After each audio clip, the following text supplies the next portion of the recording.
Everyone, कैसे हो आप सब। Once again welcome back to my new video.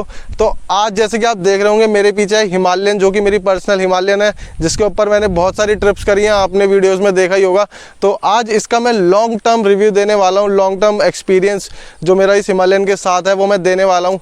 1 साल इसको ऑलमोस्ट होने वाले हैं और 8000 किलोमीटर इसके कंप्लीट हो चुके हैं। तो आई थिंक 8000 किलोमीटर इसकी सारी एडवांटेजेस, डिसएडवांटेजेस, जितने भी कमियां इसमें, बुराइयां हैं, वो सबको पकड़ने के लिए 8000 किलोमीटर काफ़ी होंगे। तो मैं आपको एक एक करके आज सारी चीज़ें डिटेल में एक्सप्लेन करूंगा कि मेरा एक्सपीरियंस इसके साथ कैसा रहा, इसकी सर्विसिंग के साथ कैसा एक्सपीरियंस रहा, और जो भी मैंने ट्रिप्स करी हैं उनमें इसने क्या माइलेज दिया, क्या परफॉर्मेंस दी है, और क्या क्या इसने प्रॉब्लम्स दी हैं। तो वो मैं आपके साथ डिस्कस करूँगा सारी चीज़ें, क्या क्या एसेसरीज इसमें लगा रखी है। मैंने काफ़ी कुछ लगा रखा है, वो भी सब ट्रिप से रिलेटेड ही है। तो वो एक एक करके मैं आपके साथ डिस्कस करूँगा। तो आइए बढ़ते हैं वीडियो की तरफ। तो सबसे पहले स्टार्ट करते हैं कि ये मैंने कब ली थी और कितने की ली थी। इसे करीब करीब 1 साल होने ही वाला है, जैसे 1 महीना रह गया 1 साल होने में। तो मैंने ये ली थी सितंबर में 2021 में। तो अब 2022 अगस्त चल रहा है, तो 1 साल कंप्लीट होने ही वाला है इसको। और क्या कहते हैं, मैं आपको सबसे पहले स्टार्ट करूंगा मैं इसकी सर्विस के एक्सपीरियंस से। 8000 किलोमीटर में अभी तक मैं 2 बार शायद से इसकी 3 बार इसकी मैं सर्विस करवा चुका हूँ। एक बार तो फर्स्ट सर्विस जो होती है फ्री होती है 1000 किलोमीटर वाली, उसके बाद मैंने कराई थी इसकी सर्विस 4000 किलोमीटर पे अपने लद्दाख ट्रिप से पहले, और एक सर्विसिंग मैंने इसकी जस्ट अभी कराई है 8000 किलोमीटर पे 100 किलोमीटर वाली कराई है। तो फर्स्ट सर्विस में कोई पैसा नहीं लगा था मेरा, 1 रुपये भी नहीं लगा था। और क्योंकि जनरल से चेकअप करा था उन्होंने। 5000 किलोमीटर वाली सर्विस में मेरा क्या कहते हैं, इंजन ऑयल में लगे थे पैसे, एयर फिल्टर में लगे थे, करीब करीब 1400 रुपये का खर्चा आया था। और जो कल में ही सर्विस हुई है उसमें 1600 रुपये का खर्चा आया। और एक इसके जो डिसएडवांटेज है सर्विस में, हर सर्विस में मेरे साथ जो प्रॉब्लम आ रही है वो आ रही है इसके ब्रेक शू की। इसके ब्रेक शू हर सर्विस में मुझे चेंज करवाने पड़ रहे हैं। ऐसा क्यों हो रहा है वो मैं नहीं जानता। मैंने उनसे पूछा कि ऐसा क्यों हो रहा है, वो कह रहे हैं लॉन्ग ट्रिप्स करी है आपने, उस वजह से हो गया। बट मैं नहीं मानता कि ऐसा कुछ रीज़न है। मेरे पास पहले भी पल्सर थी RS, मैं उसमें भी लॉन्ग ट्रिप्स करता था, लेकिन कभी भी उसमें ब्रेक शू 10-15 हज़ार से किलोमीटर से नीचे चेंज हुए ही नहीं। तो इसमें ये एक डिसएडवांटेज है। और इसका दूसरा जो डिसएडवांटेज है ये है इसका टायर। इसका टायर अभी 8000 किलोमीटर हुआ है, टायर पूरा का पूरा घिसने वाला है, ख़त्म ही होने वाला है टायर इसका। और उसके बाद सर्विसिंग में आ जाते हैं। सर्विसिंग में एक और प्रॉब्लम आती है मुझे कि अगर इसका कोई पार्ट ख़राब हो गया तो उसे आने में इतना टाइम लगेगा कि आप परेशान हो जाएंगे। 2-2 महीने तक इसके पार्ट्स नहीं आते हैं। पार्ट्स अवेलेबिलिटी की बहुत ज़्यादा प्रॉब्लम है। और एक चीज़ है कि जैसे इसमें थोड़ी सी प्रॉब्लम आ रही थी, मिसिंग की प्रॉब्लम आ रही थी बाइक में, तो उन्हें ठीक करने में सर्विस सेंटर वालों को 6-7 महीने लग गए थे। और वो प्रॉब्लम अभी भी अच्छे से सॉल्व नहीं हुई है। एक जो डिवाइस होता है इसमें कनेक्ट करने वाला, जो कनेक्टर होता है, वो तक उनके पास अवेलेबल नहीं था। उसे उन्होंने मंगाने में 6 महीने लगा दिए, जिसकी वजह से मुझे काफ़ी ज़्यादा परेशानी झेलनी पड़ी। गर्म होने के बाद बाइक बंद होने लगती है, मिसिंग करने लगती है। और अभी भी सेम प्रॉब्लम है इसके साथ। तो हाईवे पे प्रॉब्लम नहीं करती ट्रिप्स पे, लेकिन शहर में बहुत ज़्यादा प्रॉब्लम करती है अभी भी। जैसे गर्मियों में गर्म बहुत ज़्यादा होती है और उसके बाद ये मिसिंग करने लग जाती है, ऐसा लगता है जैसे बाइक घुट रही हो। तो एक प्रॉब्लम तो ये हो गई इसकी। और तीसरी चीज़ है कि इसका जो वाइज़र है, ये वाइज़र अब बहुत ज़्यादा वाइब्रेशन करने लगा है, जिससे बहुत ही ज़्यादा गंदी आवाज़ आती है, खटर पटर आवाज़ आती है अगर मैं 80 से ऊपर की स्पीड पे जाता हूँ। और मैंने सर्विस सेंटर पे बोला कि ये इसको ठीक करो, इसको या रिप्लेस करो या कुछ भी करो, इसमें जो भी नट्स डालने हैं आपको वो डालो, लेकिन इसमें कुछ वो करके नहीं दे रहे हैं। वो कह रहे हैं कि अब आप ऑर्डर लगा दो आप, ये आपका 10-15 दिन में आ जाएगा। ऑर्डर लगाने के बाद 2 महीने से पहले कोई पार्ट आता नहीं है, इतना तो मैं देख चुका हूँ। एक और इशू है इसका हीटिंग इशू। हीटिंग तो सच में इतनी ज़्यादा हीट होती है। अगर गर्मियों में से तुम चला रहे हो ना, शॉर्ट्स पहन के तो कभी चला नहीं पाओगे, जीन्स पहननी पड़ेंगी और शूज़ पहनने पड़ेंगे, क्योंकि जो उसकी हीट है ना वो इतनी ज़्यादा है कि वो टंकी को भी ना बिल्कुल गर्म कर देती है। तो टंकी पे जब थाइस लगती है तो थाइस में बहुत जलन फील होती है, क्योंकि बहुत ज़्यादा, सच में बहुत ज़्यादा हीट करती है। और अगर ट्रैफिक में खड़े हो आप तो ट्रैफिक में तो रुकना ही पड़ेगा, उसमें तो ऐसी हीटिंग आती रहती है नीचे से, मतलब ये पूरी हीट आसपास हीट फेंकते रहती है। तो एक ये इशू इसमें बहुत ज़्यादा क्रिटिकल है। और दूसरी चीज़ है इसका ये जो फ्यूल गेज है। अगर इस फ्यूल गेज में प्रॉब्लम ये है कि अगर जैसे ये हाफ टैंक पे आएगी, जैसे फ्यूल गेज हाफ पे आएगा तो ये एकदम से पूरा नीचे गिर जाता है। ये नहीं कि थोड़ा बहुत बीच में रुके, सीधा नीचे गिर जाता है, बिल्कुल ई पे आके ये रुक जाता है। तो फिर उसका पता नहीं लगता कि इसमें हाफ टैंक पेट्रोल है या फिर क्वार्टर टैंक है, क्या है पता नहीं, बट ये सीधा नीचे गिर जाता है। ये एक बहुत प्रॉब्लम है, जिसकी वजह से हमें लद्दाख में भी काफ़ी ज़्यादा इश्यूज़ फेस करने पड़े थे। तो अब मैं क्या करता हूँ, जैसे ये हाफ टैंक से नीचे आती है, मैं इसमें फिर से पेट्रोल भरवा देता हूँ, जिससे कि अब मैं ये रिज़र्व मान के चलता हूँ कि इसका जो बीच वाली जो हाफ टैंक है वही इसका रिज़र्व है, मैं ये मान के चलता हूँ।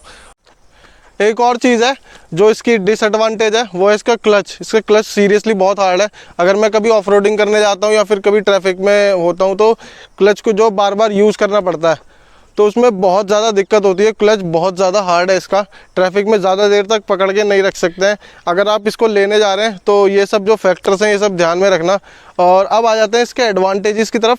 ऐसा नहीं है कि इसमें सिर्फ और सिर्फ डिसएडवांटेजेस है, एडवांटेजेस भी काफ़ी सारे हैं इसमें। ये बाइक सीरियसली मतलब अपने सेगमेंट में लीडर है, बाकी कोई बाइक इसके आसपास भी नहीं है। जितने पैसे में ये आती है उतने पैसे में और कोई बाइक इतनी रफ़ एंड टफ़ और इतनी अच्छी परफॉर्मेंस देती नहीं है। डिसएडवांटेजेस सब में होता है, लेकिन एडवांटेजेस भी इसमें काफ़ी सारे हैं, वो भी मैं एक एक करके आपको बता देता हूँ।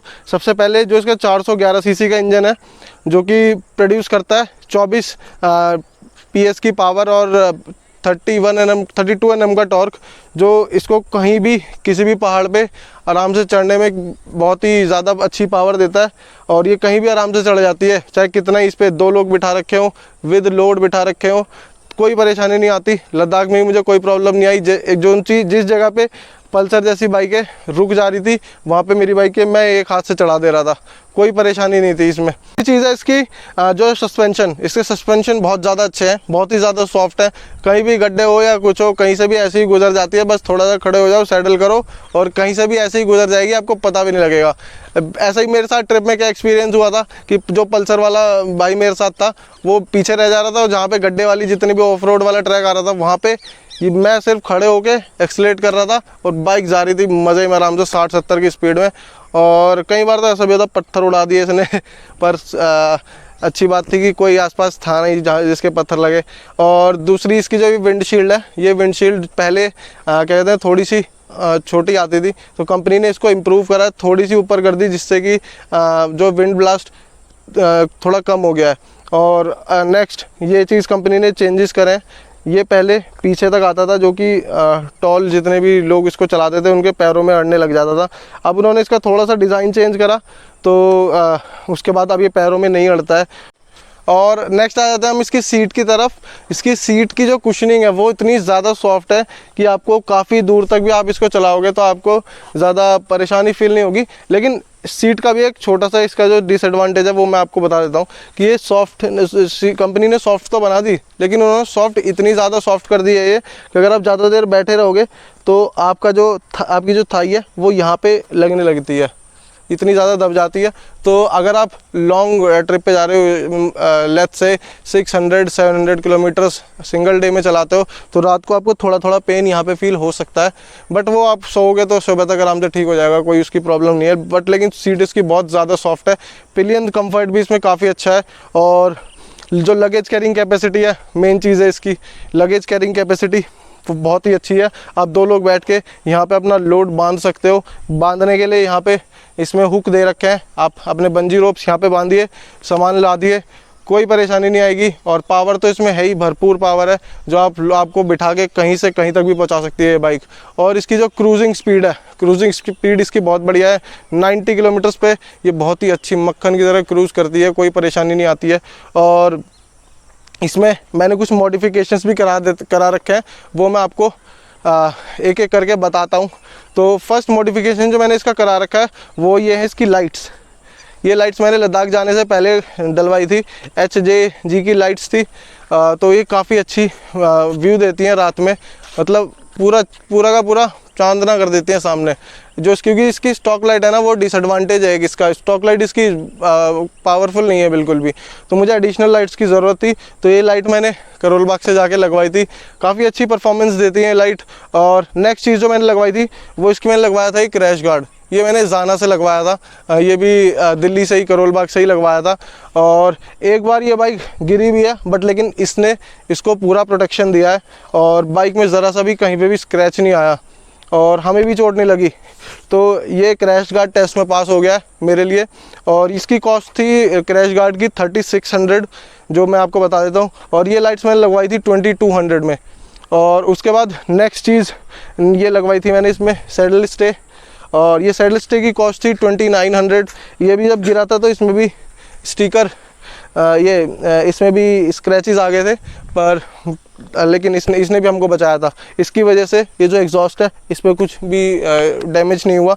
तो ये जो प्रोटेक्शन है ये काफ़ी ज़्यादा इम्पॉर्टेंट है। उसके बाद मैंने लगवाया था इसमें एक चार्जर एडिशनल ये वाला लगवाया था, मोबाइल होल्डर, जिसमें मैं आराम से गूगल मैप चला सकूं और साथ के साथ फ़ोन भी चार्ज हो सके। एक चार्जर मैंने ये लगवाया है यहाँ पे। तो इसमें 2 चार्जर मैंने लगवा रखे हैं। और ये जो आप बटन देख रहे होंगे, ये बटन इन लाइट्स को ऑपरेट करने के लिए है। जैसे कि मैं जलाता हूँ अभी, तो इससे क्या है, इससे वाइट लाइट जलेगी लेफ़्ट वाले बटन से, और राइट वाले बटन से इसमें जलेगी येलो लाइट। तो ये कुछ मॉडिफिकेशंस हैं। और इसका जो शीशे हैं ये आप देख रहे होंगे, ये हिमालयन वाले शीशे नहीं है, क्योंकि जो हिमालयन के स्टॉक मिरर्स जो आते हैं, स्टॉक रियर व्यू मिरर आते हैं, वो इतने ज़्यादा बेकार व्यू देते हैं। मतलब उनमें कुछ दिखेगा नहीं आपको। वो सिर्फ ऐसा है कि बाइक के साथ दे दिए उन्होंने शो के लिए, बट उनमें कुछ दिखता नहीं है। तो ये मिरर देखने में तो इतने अच्छे नहीं लग रहे थे मुझे, बट लेकिन इनके अंदर जो व्यू है वो बहुत ही अच्छा व्यू आ रहा था पीछे का। ये उसके अपाचे के मिरर्स हैं, मैंने TVS से लिए थे, जो कि करीब करीब मुझे पड़े थे सिर्फ और सिर्फ 420 रुपये के। इस बिल्कुल सस्ते पड़े थे। तो अगर आप आफ्टर मार्केट लेने जाते हो बाकी ब्रांड्स के जो मिरर है वो काफ़ी ज़्यादा कॉस्टली होते हैं, मतलब 5-5 हज़ार के। एक मिरर आता है, रैम का मिरर आता है, 14,000 का मिरर है, बट मुझे वर्दी नहीं लगता है। और ये मिरर मुझे 420 में मिल गए थे, जो काफ़ी अच्छे ब्रांड TVS की तरफ से आते हैं। तो जब इसकी पावर इतनी ज़्यादा है, 411 सीसी का ये इंजन है, तो माइलेज भी देखनी पड़ती है, कितना माइलेज देती है ये बाइक। तो मैं इसे काफ़ी ट्रिप्स पे ले जा चुका हूँ, शहर में भी खूब चलाता हूँ, 8000 किलोमीटर चला चुका हूँ। तो इसका जो माइलेज निकल के आता है, शहर में जो आता है माइलेज, वो मैंने कितनी भी कोशिश कर ली, धीरे चलाओ या तेज़ चलाओ, 25 से लेके 27 के बीच में आता है, उससे ऊपर कभी नहीं देती है। और अगर हम हाईवे पे चले जाएँ तो हाईवे पे 32-33 तक दे देती है, बट लेकिन उससे ऊपर नहीं देती। लेकिन 32-33 बहुत है इसके इंजन कैपेसिटी की, जो बाइक के लिए 33-34 एक अच्छा माइलेज है। मैंने आपके साथ सारी डिटेल शेयर कर दी है। और प्राइस मैं बताना भूल गया था, ये बाइक मुझे पड़ी थी 2,65,000 की। तो जो भी है यही सब था रिव्यू। मैंने इसकी एसेसरीज बता दी, डिसएडवांटेज एडवांटेज सब कुछ बता दिया आपको। तो आप बताना कि ये वीडियो आपको कैसी लगी, कमेंट करके ज़रूर बताइएगा। चलो मिलते हैं एक ऐसी और नई वीडियो में, इन्फॉर्मेटिव वीडियो में। तब तक के लिए take care and bye bye.